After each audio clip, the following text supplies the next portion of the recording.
RG1 area Singareni యాజమాన్యం ఆధ్వర్యంలో గురువారం ఆచార్య కొత్తపల్లి జయశంకర్ జయంతి వేడుకలను ఘనంగా నిర్వహించారు.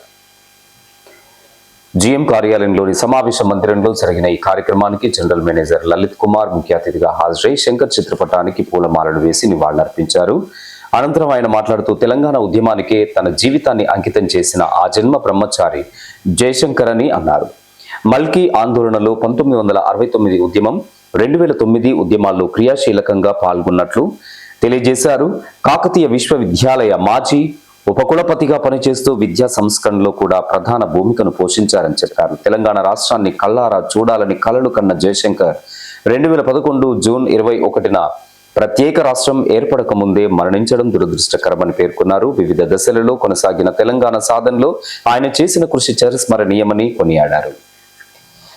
స్వాతంత్ర్య పోరాటంలో మనందరం చూడలేకపోవచ్చు, కానీ స్వాతంత్ర్య పోరాటం ఎట్లా ఉంటుంది అన్న ఫీల్ మటుకు ఇక్కడ ఉన్న వాళ్ళందరికీ మనందరికీ కలిగినది తెలంగాణ పోరాటంలో అని చెప్పొచ్చు. స్వాతంత్ర పోరాటం ఎవరు మనం చూడలేకపోయినా ఎట్లా ఉండుంటది అనేది మటుకు ఇదే ఇట్లనే ఉండుంటది తెలంగాణ. అంటే 4 ఏళ్ల పిల్లవాడి దగ్గర నుంచి 80 ఏళ్ల వృద్ధులు దాకా ఆడ మగ తేడా లేకుండా అన్ని రంగాల వాళ్ళు, అంటే ఒక ఈ స్వాతంత్ర్యం వచ్చిన తర్వాత ఏదైనా ప్రతి గుండె చప్పుడు ఏదైనా అయింది బలంగా కోరుకొని పోరాటం చేశారంటే అది మన తెలంగాణ.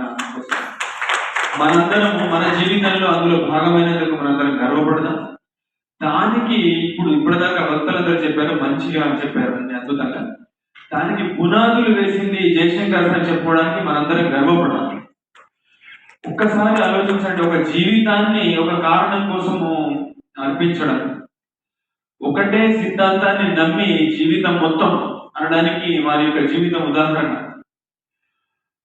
అట్లనే ఒక పోరాటంలో ఒకనాటితో వచ్చిన రాలేదు, కొన్ని దశాబ్దాల పాటు వారు చేసిన పోరాటం, అలుపెరగని పోరాటం అంటే ఇదే ఉదాహరణ. అలుపెరగని పోరాటం అంటే ఇదే ఒక మంచు. ఇప్పుడు ఎన్నో ఒడుదొడుకులు ఉంటాయి. ఇందాక మిత్రులు చెప్పినట్టుగా వివిధ సందర్భాల్లో జరిగింది తెలంగాణ 1960 దగ్గర జరిగిన సందర్భాల్లో దాన్ని నిరుత్సాహపరిచిన సందర్భాలు కూడా ఎన్నో ఉన్నాయి. నీళ్లు జల్లేసి చల్లారిన సందర్భాలు ఉన్నాయి. అట్లని ఆయన వెనకపోయినా పోలేదు.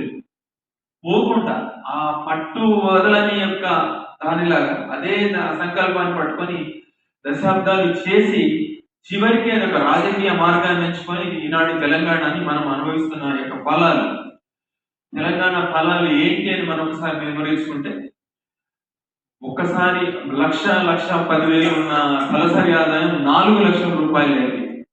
90,000 మెగావాట్లు అట్లున్నది. ఇవాళ 4 రెట్లు పవర్ అయింది. మనం చూసాం, అంతకుముందు పవర్ కట్లు ఉండేది. ఆ తర్వాత ఈ రోజు సగర్వంగా మనం చెప్పుకోవచ్చు పవర్ కట్లు లేదు. రాష్ట్రం ఏదైనా ఉన్నదంటే కాళేశ్వరం లాంటి అతిపెద్ద ప్రాజెక్టు కట్టుకొని ఓకే చిన్న ఉండవచ్చు కాక అది మళ్ళీ త్వరలోనే అది వచ్చి తెలంగాణ ప్రజలందరికీ మనం వాటర్ టేబుల్స్ పెరగడం అనేది ఎంతో మంది వేల లక్షల రైతుల కుటుంబాలకు, లక్షల ఎకరాలకు మన తెలంగాణ నీళ్లను మనం సాధించుకోగలిగాం. ఇది కాకుండా ఇండస్ట్రీ పరంగా ఎక్స్పోర్ట్స్ మెరుగవడం, కానీ రాష్ట్రం మొత్తంలో అతి ఎక్కువ గ్రోత్ ఉన్న, అంటే సంవత్సరానికి ఎంత గ్రోత్ పరంగా పెరిగిందంటే 11 నుంచి 12% వృద్ధి రేటుతో మనం తెలంగాణ అభివృద్ధి పరంగా ముందుకు పోతాం. ఇవన్నీ తెలంగాణ మన ఉద్యోగాలు మనం సాధించుకోగలిగాం. ఇవన్నీ తెలంగాణ వచ్చిన తర్వాత నేను ఫలాలు. సో అందువల్ల ఈ రోజు మనం మీ అందరితోని కలిసి గడపడం సంతోషంగా ఉన్నది. నాకు వారి యొక్క స్మృతులను మనందరం ఒకసారి నెంబర్ వేసుకోవడం నాకు సంతోషంగా ఉంది.